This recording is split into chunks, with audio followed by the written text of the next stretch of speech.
Assalamualaikum warahmatullahi wabarakatuh. Waalaikumsalam warahmatullahi wabarakatuh. Alhamdulillah wassalatu wassalamu ala rasulillah wa ala alihi wa sahbihi wa man tabi'ahu wa mawalah. Subhanaka la ilma lana illa ma 'allamtana. Innaka antal alimul hakim. Rabbi shrah li sadri wa yassir li amri wa hlul 'uqdatam min lisani yafqahu qawli. Kita sekarang masuk pembahasan Kitab Al-Qadiyah.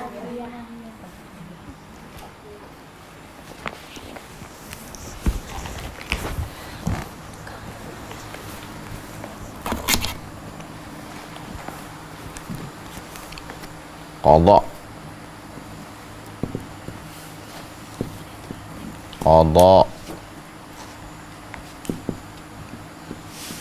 Peradilan. Qadin,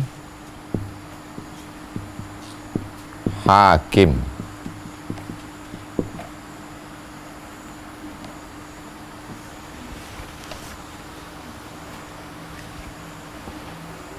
Jadi tentang peradilan. Iqra'i, baca.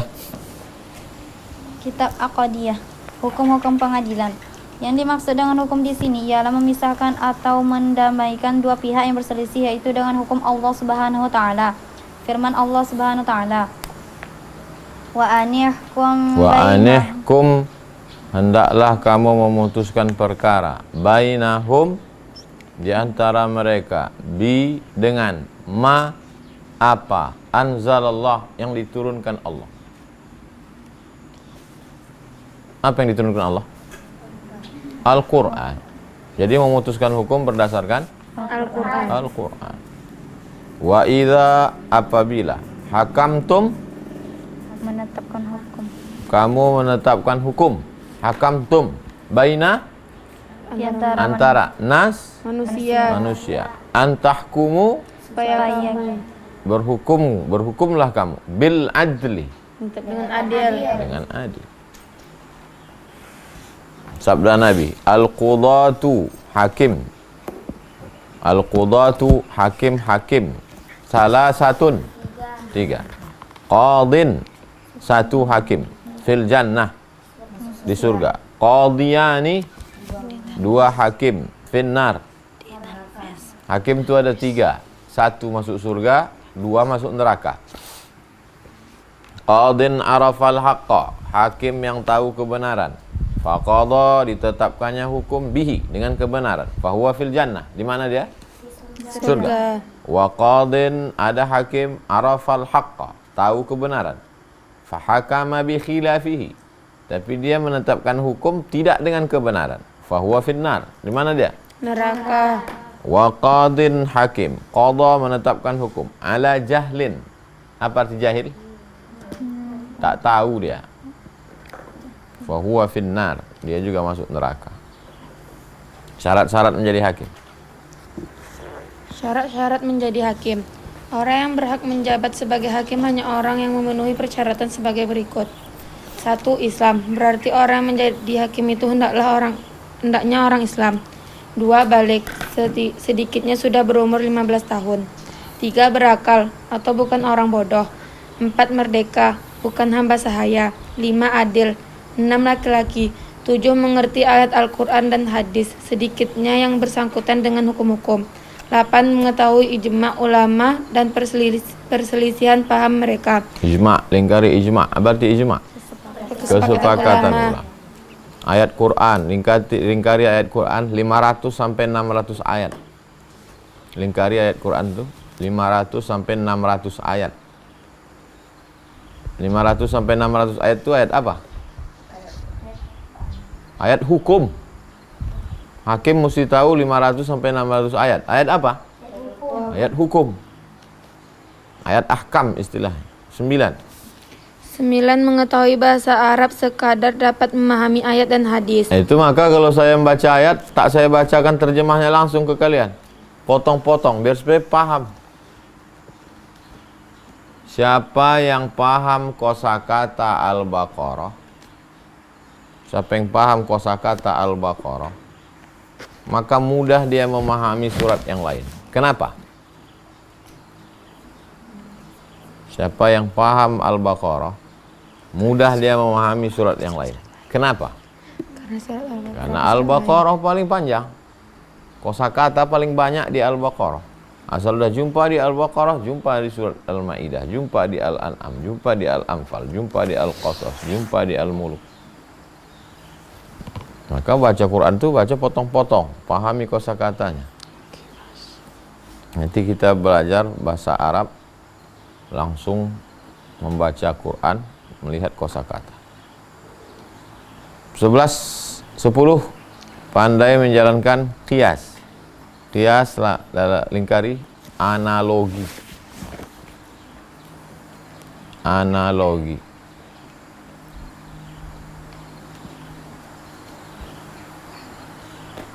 Antum sampai ke tukang jahit. Antum sampai ke tukang jahit. Mau mengukur baju, antum sampai ke tukang jahit. Siapa? Aini. Hah? Aini.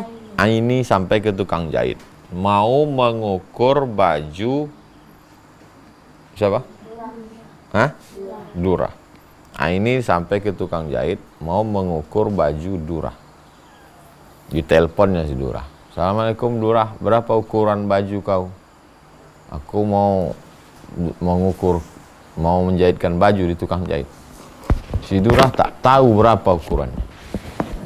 Dia tak tahu berapa ukuran bajunya. Apa yang dilakukan Aini? Mengukur. Apa yang dilakukan Aini? Mengukur. Saya mau menengok akal kalian berpikir. Kerja tak otak? Mengukur badannya. Hah? Mengukur. Meminta tolong orang lain? Mengukur baju Dura. Mencari orang yang badannya sama macam Dura, minta ukurannya. Karena kalau mengukur ini lama. Siapalah yang sama panjang tubuhnya dengan berat badannya sama Dura? Minta ukuran dia. Menetapkan ukuran orang yang sudah ada kepada orang yang belum ada, disatukan ukurannya, namanya qiyas. Analogi. Asal kata qiyas itu ukuran. Yang ada di dalam Quran itu yang haram khamar. Yang ada di dalam Quran itu haram khamar. Khamar itu cairan anggur. Pertanyaannya, apakah tua haram? Haram. Ada tua dalam Quran? Tidak. Dari mana antum bisa menetapkan tua itu haram? Dari hadis-hadis Rasulullah. Karena ada persamaan antara khamar dengan tua. Apa persamaannya? Menghilangkan Sama-sama menghilangkan akal. Apa namanya itu? qiyas. Qiyas. Menetapkan sesuatu yang belum ada hukumnya kepada sesuatu yang sudah ada hukumnya, melihat persamaan antara keduanya. Itulah qiyas. Menetapkan sesuatu yang belum ada hukumnya. Apa? Qiyas. Menetapkan sesuatu yang belum ada hukumnya, tua, kepada sesuatu yang sudah ada hukumnya, Khamar. khamar. Melihat persamaan antara keduanya. Qiyas. Apa persamaannya? Sama-sama menghilangkan Sama-sama akal. menghilangkan akal. Maka proses penetapan hukum itu namanya qiyas. Pandai dia menjalankan qiyas. 11. 11. Pendengaran dan penglihatan yang cukup. Hakim tak boleh peka. Hakim tak boleh sakit mata. Maka dia mesti sering periksa mata. 12. Sadar, bukan orang lalai. Sadar dia. Tak boleh dia. Hakim tak boleh tukang main game online. Tak boleh begadang malam. Hakim tak boleh memutuskan dalam keadaan sangat marah, emosi. Keterangan untuk syarat-syarat itu ialah ayat dan hadis di atas dan sabda Rasulullah, lan yuflaha, lan yufliha qaumun wallau amrahum imra'atan. Wallau amrahum imra'atun. Tidak akan beruntung sekelompok kaum kalau urusannya diatur perempuan.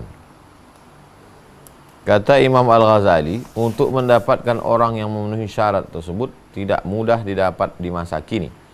Oleh karenanya hendaklah ditamfizkan, diterapkan hukum orang yang diangkat oleh kekuasaan Islam walaupun tidak memenuhi syarat karena terpaksa. Hanya hendaklah dipilih orang yang paling banyak memiliki persyaratan tersebut. Adab kesopanan hakim. Lanjut. Adab kesopanan hakim. Kedudukan atau pangkat hakim adalah suatu kedudukan yang mulia dan tinggi. Oleh karena itu, hakim hendaklah mempunyai budi pekerti yang sebaik-baiknya. Di antaranya budi pekerti yang baik itu ialah: 1. Hendaklah dia berkantor di tengah-tengah negeri, di tempat yang diketahui oleh segenap lapisan rakyat di wilayahnya. Dia berada di tengah masyarakat supaya mudah dia berkomunikasi, mudah berinteraksi, tahu dia keadaan orang. 2. Hendaklah dia menyamakan antara orang-orang yang berperkara dan tidak baik tempatnya, cara berbicara terhadap mereka maupun perkataan dan atau manis dan tidaknya. Pendek kata, hendaklah disamakan dalam segala cara kehormatan. Mengenai persamaan ini, sebagian ulama mengatakan wajib, sebagian yang ditahsinkan sebagaimana yang ditashihkan dalam mazhab Syafi'i. Sebagaimana yang ditashihkan, dibenarkan dalam mazhab Syafi'i. 3. Hendaklah ia jangan memutuskan suatu hukum selama dia dalam keadaan seperti tersebut di bawah ini. Jangan sewaktu sedang marah. Tak boleh dia memutuskan perkara sedang marah, emosi. 3. B. Sedang sangat lapar, makan dia dulu. Kalau dia haus, minum dia dulu. C. Jangan waktu dia sedang susah. Jangan dia memutuskan waktu dia habis berkelahi sama bininya di rumah. Atau sangat gembira. Saking kan sedang sangat gembiranya, orang yang salah pun diputuskannya. Tidak salah, karena saya sedang gembira betul hari ini. Kacau. D. Sakit. Hakim mesti betul sehat, dicek. Medical check up. Periksa dari ujung rambut sampai ujung kaki. Jangan sampai dia sakit. La yaqdiyanna hakimun baina tsnaini wa huwa ghadbanun. Janganlah hakim menetapkan hukum antara dua orang dia dalam keadaan marah. Dengan hadis tersebut ulama mengambil ukuran bahwa hakim hendaklah jangan memutuskan satu persengketaan apabila terjadi suatu pada dirinya yang membimbangkan pikirannya karena dikhawatirkan akan mengakibatkan kurang adil. 4. Ia tidak boleh menerima pemberian dari rakyatnya kecuali buat dalam kurung pemberian dari rakyat gratifikasi.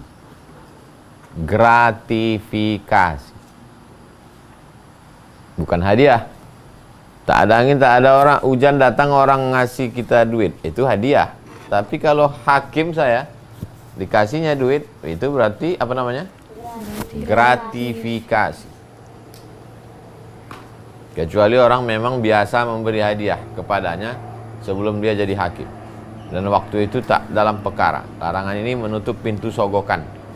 Laknatullah, Allah melaknat ala rashi, orang yang menyogok, wal murtashi, yang menerima sogok, fil hukmi, dalam hukum. 5. Apabila telah duduk dua orang yang berperkara, hakim berhak menyuruh yang mendakwa untuk menerangkan dakwaannya. Yang mendakwa, yang menuduh.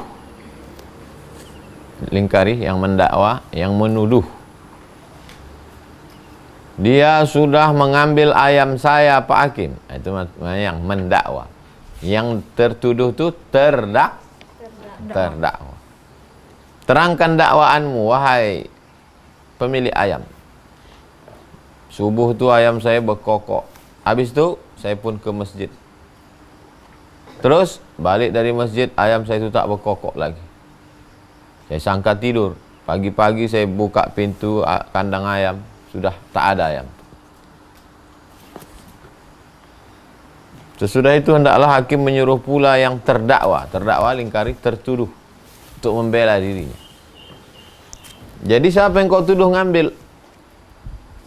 Saya tuduh itulah tetangga saya itu. Kenapa dia yang kau tuduh? Karena cuma dia yang tak sholat subuh ke masjid, yang lain sholat subuh. Baru yang tertuduh ditanya, apa pembelaanmu pada dirimu? Aku memang tak sholat subuh Pak Hakim, tapi bukan berarti aku maling ayam. Tak boleh bertanya kepada terdakwa sebelum selesai dakwaan yang mendakwa. Juga tak boleh bagi hakim menyumpah yang terdakwa selain sesudah diminta oleh yang mendakwa apabila dia tidak dapat mengajukan saksi.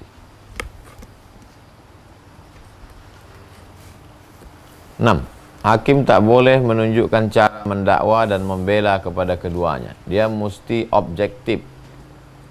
7. Surat-surat hakim kepada hakim yang lain di luar wilayahnya, apabila surat itu berisi hukum, hendaklah dipersaksikan kepada dua orang sehingga keduanya mengetahui isi surat itu, supaya dia jangan sampai curang. Hakim tak boleh tipu. Nah, sekarang ada hakim, ada pendakwa, ada terdakwa, ada saksi. Lanjut. Saksi. Orang yang mendakwa hendaklah mengajukan saksi. Kau menuduh dia curi ayam. Iya, siapa saksi? Karena kalau menuduh, semua orang bisa menuduh. Terus.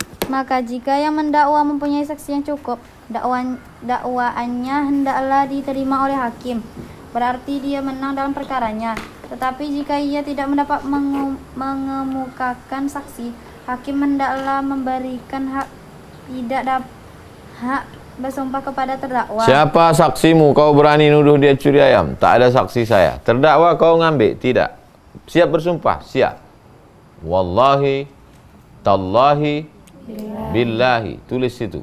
Jadi kalau ditanya murid kalian gimana cara bersumpah, wallahi, tallahi, billahi, aku bersumpah bahwa aku tidak mengambil ayam itu. Terus.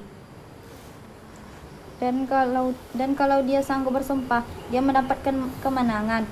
Tetapi jika yang terdakwa tidak sanggup bersumpah, yang mendakwa hendak bersumpah. Apabila ia bersumpah, dia dianggap menang. Sumpah yang mendakwa ini dalam istilah ahli fikih dinamakan sumpah mardud, sumpah yang dikembalikan. La taktumu, la jangan, taktumu kamu sembunyikan, syahadah persaksian. Wa may yaktumha, siapa yang menyembunyikan persaksian, fa innahu asimun, maka dia sudah pelaku dosa. Qalbuh, hatinya. Lan yu'tan nasu bida'wahum, lau yu'tan nasu bida'wahum. Kalaulah semua manusia boleh mendakwa tanpa membawa saksi, lada'an nasun dima'a rijali amwali, lada'an nasun, pastilah semua orang akan menuduh dia membunuh anak saya, dia membunuh laki saya, karena tak ada saksi. Dima'a rijalin wa amwalahum, dia sudah ngambil barang saya, dia sudah mencuri motor saya. Walakinil bayyinah 'alal mudda'i, orang yang mendakwa mesti membawa bukti. Wal yamin 'alal mudda'a 'alai, bagi yang tertuduh boleh bersumpah. Buat di bawah halaman 489 bawah, pendakwa garis miring penuduh membawa saksi atau bukti. Pendakwa garis miring penuduh titik 2 membawa bukti atau saksi. Garis baru bawah terdakwa titik 2 bersumpah. Pendakwa mesti bawa apa?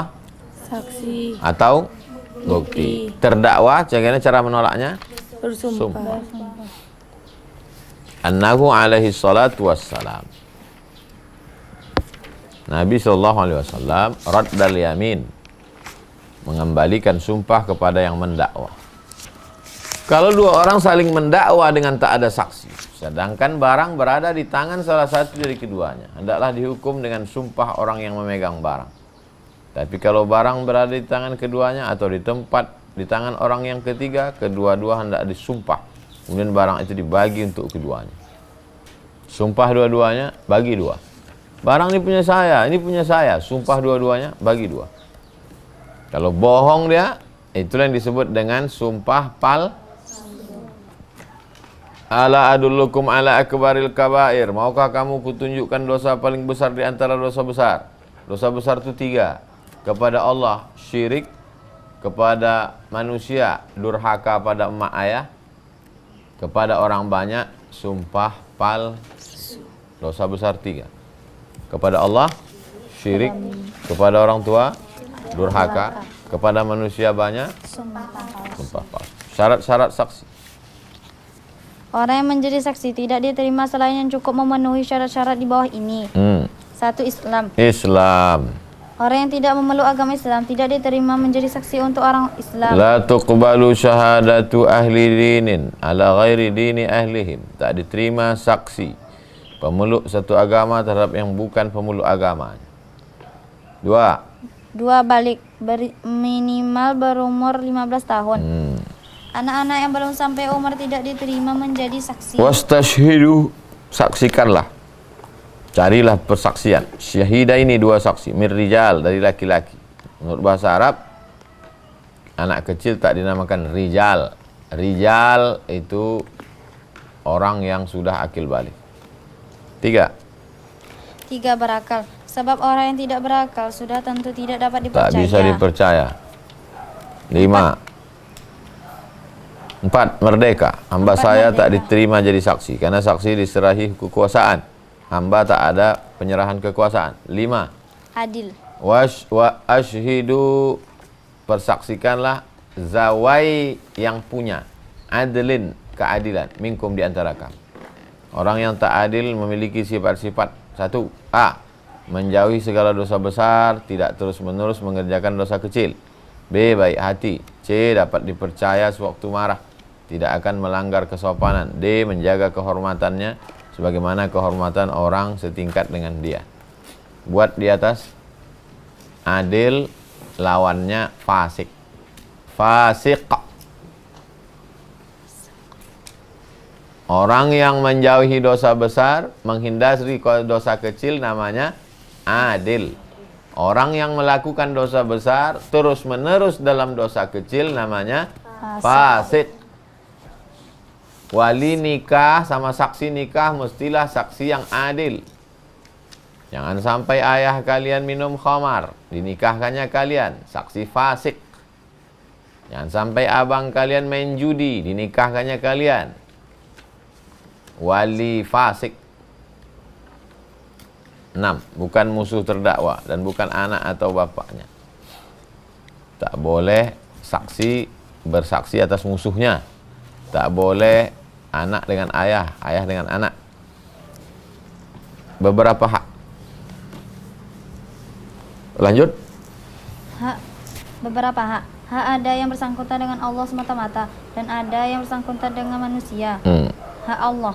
1. Hak hukuman terhadap orang yang berzina. Saksi untuk menjalankan hukum zina tidak diterima selain apabila sampai 4 orang laki-laki. Wallati, apa arti wallati? Yang ya'tina, melakukan fahisyah zina min nisa, apa nisa? Perempuan. Kum.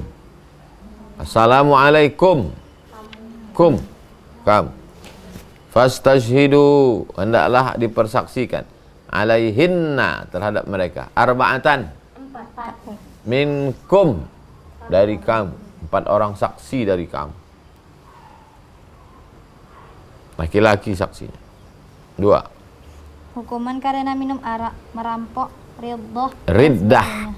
riddah, lingkari, murtad, riddah, murtad dan sebagainya diterima dengan 2 orang saksi laki-laki. Keterangannya surat At-Talaq ayat 2. Hanya zina saja yang 4 saksi laki-laki. Yang lain diterima 2 saksi. 3. 3 diterima saksi seorang laki-laki saja, yaitu saksi untuk melihat bulan Ramadan. Ada yang saksi diterima seorang laki-laki menengok anak bulan Ramadan. Ada saksi mesti 2 orang, minum khamar, mencuri. Ada saksi mesti 4 laki-laki, zina. Ada saksi boleh 1 laki-laki 2 perempuan, jual beli. Tulis di atas. 1 laki-laki, anak bulan Ramadan. 2 laki-laki, mencuri. 1 laki-laki 2 perempuan, jual beli. 4 mesti laki-laki, zina. Biar mudah kalian ingat dan ngasih contoh ke murid-murid kalian. Bayangkan kalian akan jadi guru, bukan sebagai omak-omak. Jangan, kalian bukan omak-omak wirid Yasin, habis dengar balik lupa. Kalian guru, pimpinan sekolah tahfiz Quran yang akan mengajar fikih ke murid-murid kalian. Bukan cuman mengajar tahfiz Quran. Hak-hak manusia. 1. Hak yang bersangkutan dengan harta atau tujuan harta, seperti utang piutang, jual beli, rampasan, dan sebagainya. Hak ini diterima dengan 2 saksi laki-laki, 1 laki-laki dan 2 perempuan, atau 1 saksi laki-laki dan sumpah yang mendakwa. Wastashhidu syahidaini mir rijalikum, hendaklah saksinya 2 orang laki-laki. Fa illam yakuna rajulaini, kalau tak ada 2 laki-laki, fa rajulun, 1 laki-laki, wa imra'atani, 2 perempuan. Annahu sallallahu alaihi wasallam qadha bi syahidin wa yamin. Nabi pernah menetapkan dengan 1 saksi laki-laki dan sumpah. 2. Hak yang bukan harta dan tidak bertujuan dengan pada harta. Sedangkan hal itu biasanya dapat dilihat oleh laki-laki, misalnya perkawinan, perceraian, habisnya iddah, talak tebus, berwakil, berwasiat, mati, dan sebagainya. Saksi di sini tidak diterima selain 2 orang saksi laki-laki. 2 orang laki-laki. 3. 3. Sesuatu yang biasanya tidak dilihat oleh laki-laki, melainkan hanya biasa dilihat oleh perempuan, misalnya melahirkan, menyusukan, haid, cacat perempuan, gadis atau tidaknya, dan lain-lainnya. Di sini tidak diterima menjadi saksi selain 4 orang perempuan. Ada pula saksi 4 perempuan. 1 laki-laki digantikan 2 perempuan. 1 laki-laki digantikan 2 perempuan. Kalau disyaratkan 2 laki-laki berarti 4 perempuan. Itulah mengapa saksinya 4 perempuan. Kenapa tidak laki-laki? Laki-laki tak boleh menengok aurat dalam kasus menyusukan. Berkonflik 2 orang, mengatakan ini anak susuan saya, karena saya menyusukannya sudah 5 kali kenyang. Kata yang satu, ini anak saya. Masing-masing mengklaim. Maka dibawa saksi. Saya bersaksi, kata 4 orang perempuan. Sayalah yang menengok ibu ini menyusukan anak ini. Tak bisa laki-laki. Disyaratkan pula untuk menjadi saksi itu tidak ada tuhmah, sangkaan tak baik. Sangkaan tidak baik, bahasa Arabnya tuhmah, bukan fitnah.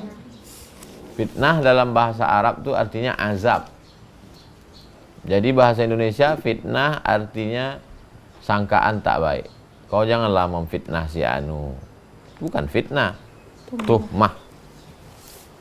Kesalahan dalam bahasa Indonesia mengambil dari bahasa Arab.